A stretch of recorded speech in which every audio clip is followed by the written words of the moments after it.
Hello and welcome back to the channel. And to this video, today I'm gonna compare two software, Lightroom and Capture One, and show you what's the differences between these two software when it comes to photo editing. As you know, my name is Hamid and I'm a landscape photographer.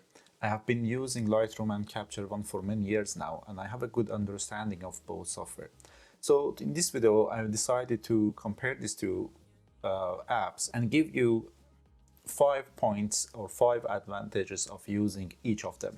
So basically, when you edit your photos in Lightroom or Capture One, there are going to be some differences when it comes to editing the photo and user experience. But if you are not familiar with any of these software, I would say that learning curve for both software are kind of similar.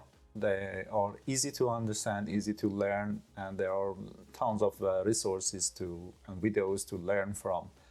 For Lightroom, you can find so many YouTube videos. They explain all the details and different techniques, and you can start using Lightroom in no time.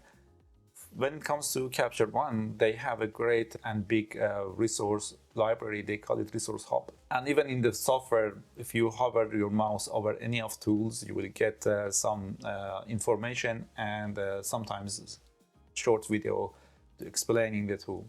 So for Capture One, you can start using it immediately as well. And before we start this video, I have to say that this video is based on the latest available updates for both Lightroom and Capture One in the beginning of 2023. So having said that, let's jump into Lightroom and see what Lightroom can offer that Capture One cannot.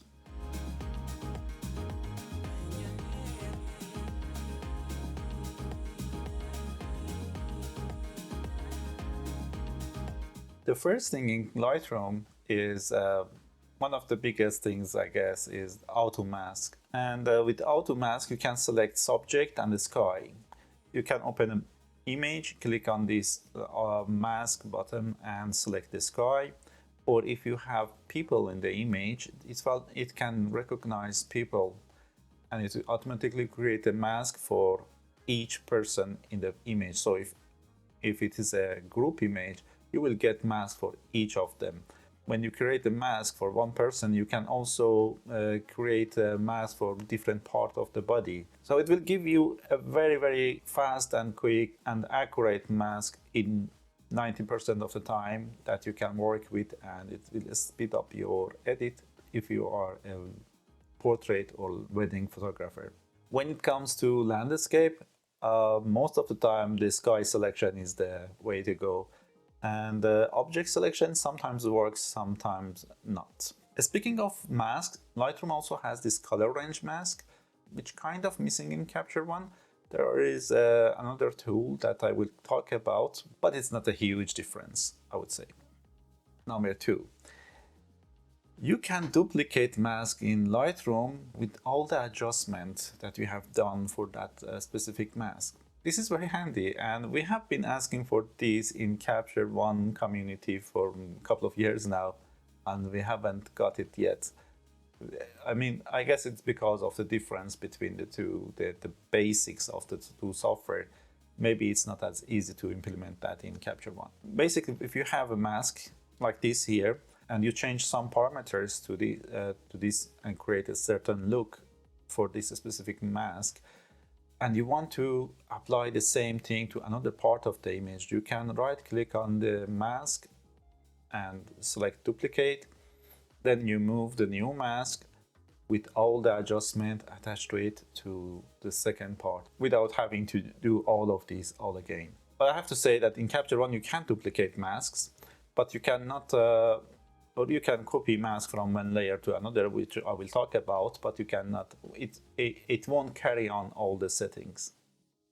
Now, number 3 is a big one for me. It's calibration. It might not be a big deal for everyone, and some people might not use it at all, but I think calibration is a very good tool, and it's a very impressive way to altering and harmonizing your colors in the photo. For the most part, when you want to edit your colors, you would go to HSL panel in Lightroom.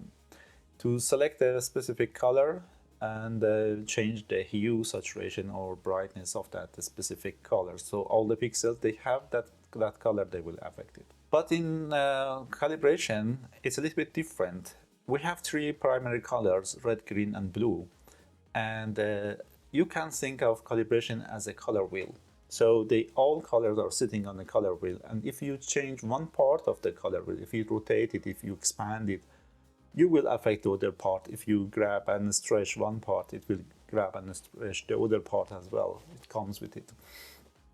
It might be a little bit hard to explain how it works, but this is how I understand it, at least. If you change a hue on the blue primary, then you will affect the hue on the green and reds, as you can see in this example. The same goes for saturation and on each of these primary colors. So if you want to harmonize your colors, you can use this tool.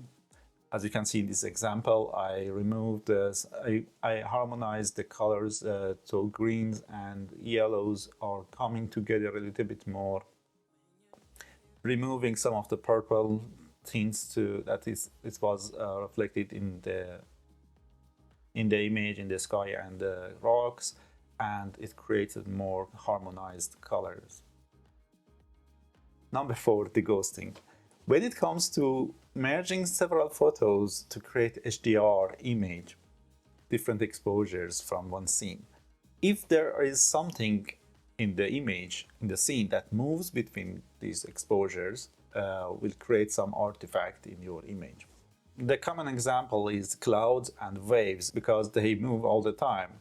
So when you take different exposures, the clouds would move and they will create some artifacts, or the same goes for the waves and leaves if there is wind when you take pictures. To solve this problem, Lightroom has an option when you do this HDR merge that's called deghosting. And with deghosting, you can go with different strengths of this deghosting, and it will remove some of these artifacts, or most of it at least. Sometimes it can create another artifact if your other images are too dark and too noisy.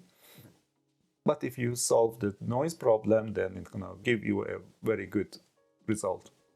Recently I uploaded 2 videos about how I do my HDR photo merge and how I edit them, both in Lightroom and Capture One. You can find them here.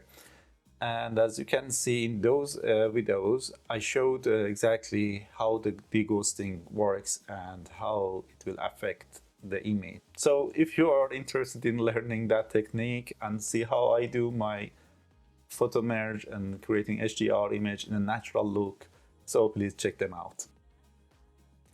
And number 5 for Lightroom.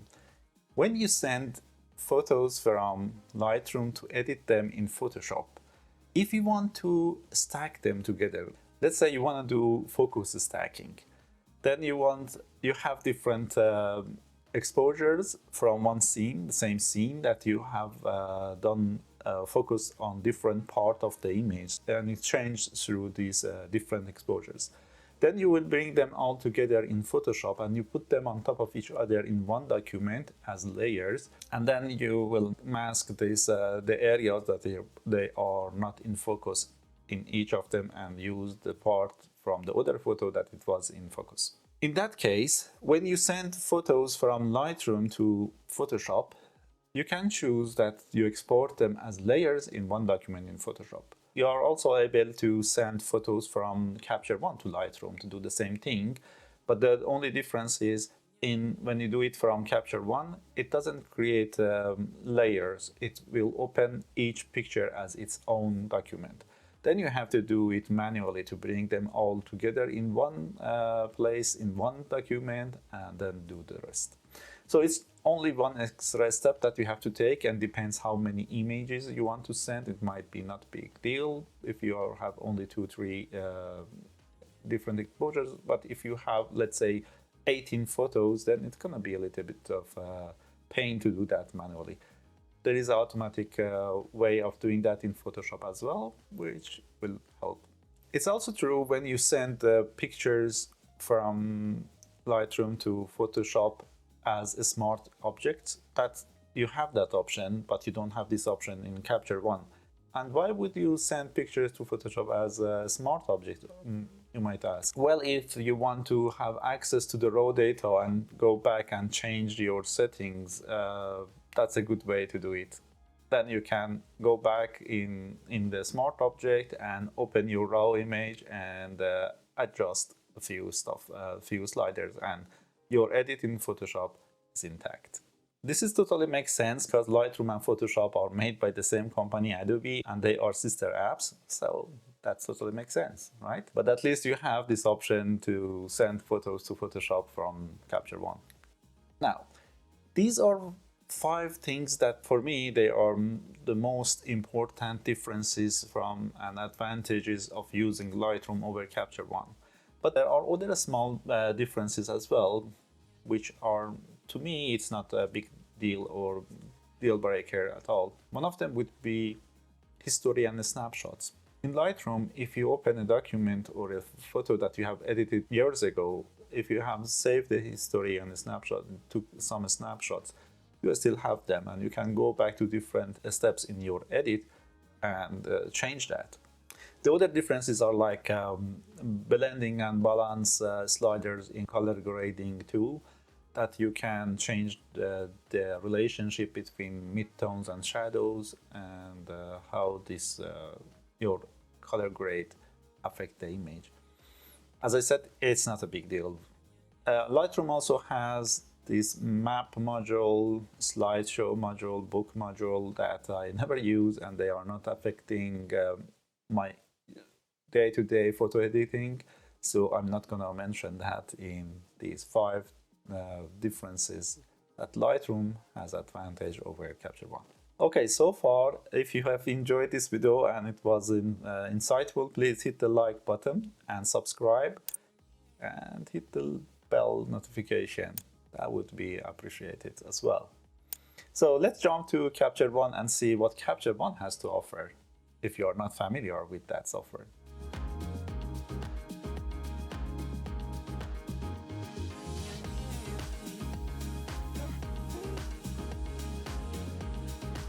Now let's start talking about Capture One.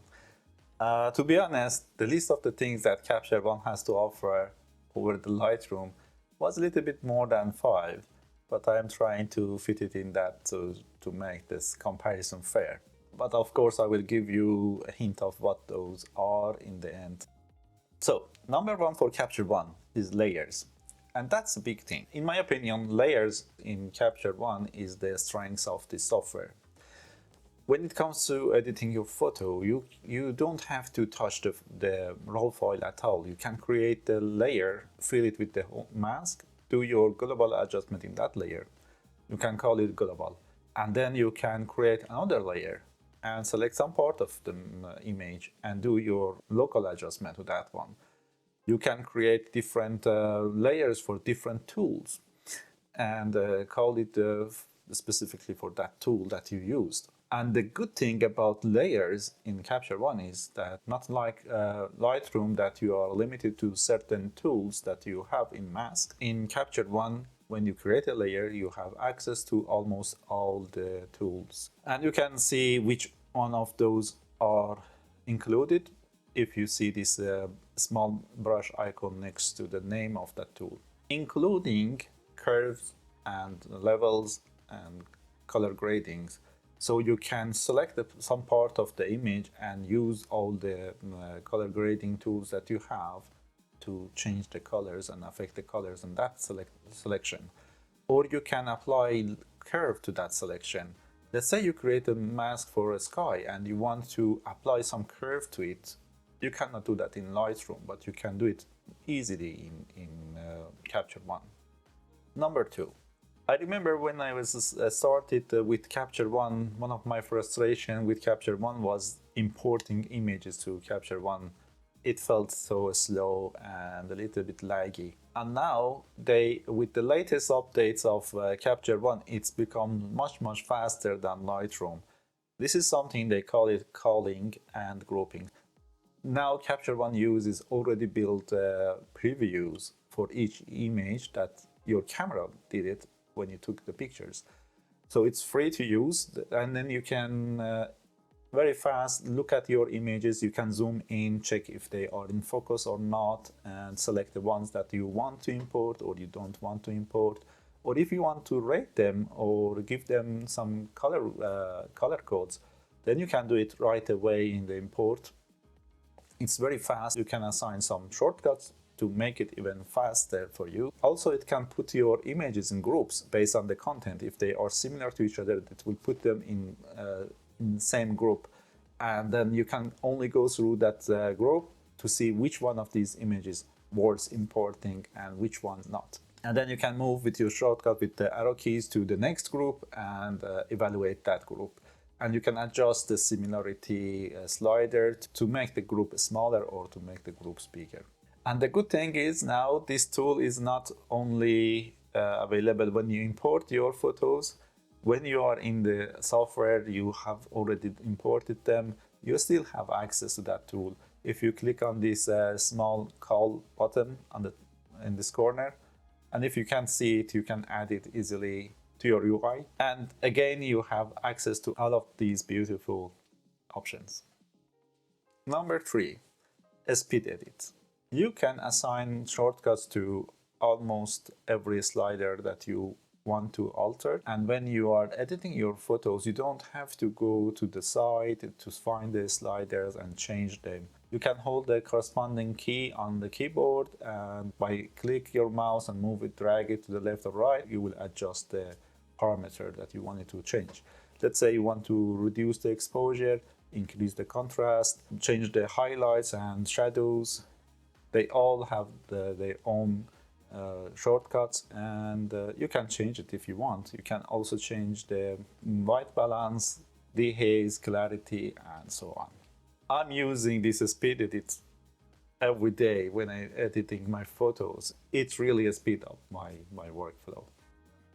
Number 4, Capture One has this level tool that Lightroom doesn't have. But for those who are Adobe users, you have this level tool in Photoshop. So if you want to change the level, you have to bring your photos to Photoshop to adjust and use that tool. But Capture One has it inside the software. You can select the part of the image you want or the whole image, and you can adjust the level to shrink or expand your histogram. If you are familiar with the level tool, you know that it's a very, very powerful tool to adjust and fix some issues in your image to level out the exposure and the contrast. But if you are not into that things and you are curious about it, just let me know in the comment section and I will create a video about it. Now it's the hard part for me to choose which of the other advantages that Capture One has to put as number 5. So my pick is advanced mask selection tools. Of course, you have brush and the radial gradient, linear gradient, and eraser to create your masks in Capture One, but you also have magic brush and magic erase. It's more or less similar to magic wand in Photoshop. So you click on a part of the image or some pixels, and it will select all the pixels that they have the same color and tonality. You can choose if it selects if it can sample the whole image or just adjacent pixels. And not just that, you also have this ability to adjust your mask in Capture One. It's easy to edit them. If you have edge problems with your mask, you can refine the mask, or you can blur the mask and feather it out. So after you created the mask. So they are very great tools to alter and make your masks works for the edit you want to do. You also are able to copy masks from another layers, invert them, as I said, refine and feather them. Also, you can mix it with the Luma range to create more precise masks. If you are interested in this part, the creating masks, I have another video showed how I do my special technique to create glow in your images, you can check that out as well. Now, as I said, there are other stuff that they didn't end up in the 5 top differences or advantages Capture One has over Lightroom, that I want to mention them anyway. One of them is advanced color grading system that Capture One has. In the color grading tab, you have the basic tab, and it's more or less like HSL panel in Lightroom. Then you have the advanced tab, where you can select the color with the picker on your image, and then you have the selection on the color wheel that you can also change it on the color wheel. You can expand or shrink this selection on the color wheel, and you can make it softer, and then you can adjust the hue, saturation, and luminance of those colors. On top of that, you have this skin tone correction. So if you are a portrait photographer, you can select the skin tone and make the skin tone more uniform in terms of colors and tonality to create the beauty look. The other small difference between Capture One and Lightroom is you have this diffraction correction. With the diffraction correction, with one click, you can remove diffraction from your image that was created because of the aperture you used. So if you are shooting a picture with the aperture, let's say above 9, 11, 16, 18, it will remove the diffraction and creates more clear and less fuzzy image. As you can see in this example, I have shot this image with f18, and it was a little bit diffused because of the diffraction, and with diffraction correction it solved that problem in this image. One of the things that it's not part of the photo editing, but it comes to user experience, is UI of the software. In Capture One, you have full control how the interface is look like. You can move tools around, you can create floating tools, you can move them around, create your own panel, put your own favorite tools in it, and make the software more simple or more complicated. Used in conjunction with the speed edit, you can create your own workflow and enjoy editing much more. Having said that, I also like the UI in Lightroom. In my opinion, it's a little bit more simple, more pleasant to work with, but you don't have the option of customizing it that much. And one of the other biggest advantages of Capture One is you have 2 types of workflow when it comes to managing your files. Of course, like Lightroom, you have catalog, so you can create your own catalog and put all of those images in one catalog. As a landscape photographer, this is the way I do manage my files. I create catalog for each year, and I put all the images that I have took in that year in one catalog. But if you are a portrait photographer, wedding photographer, or product photographer, you don't necessarily want to have the previous project or previous client's photos included in the catalog that you are working with now. Then you can use sessions instead in Capture One. With the sessions, you have this ability to import the images. It's more like a contained catalog for that specific project. And when you are done with that project, you can archive it and forget about it. Create a new session for new client, for new project. So that's it, guys. That's the difference between Lightroom and Capture One. The biggest differences. There are some other small differences, of course, that I might have missed, or they weren't that much important to me as a photo editor or photographer. But there is one thing that I would like to touch upon, and that's the price. When it comes to the price, it's also a big factor when you want to choose which software you want to use, right? Traditionally, Lightroom was cheaper than Capture One. And that's because when you buy, let's say, subscription from Adobe for with the photography plan, you will get Lightroom and Photoshop. So that's great. And in the end, you will pay less in comparison with what you would get. You have to pay for Capture One, just one software. But still, if you want to use Photoshop for your photo editing, then still you have to pay to Adobe as well to buy Photoshop. I hope this video gave you some insight about Capture One and Lightroom and help you to get a good understanding of the differences and user experience of using any of these two great apps. Before you go, check out the videos that I will put them here on the sides of the screen. Watch my other photo editing tutorials or my photography vlogs. Thank you so much for watching this video. I hope to see you soon again. Until next time, have a great day and bye.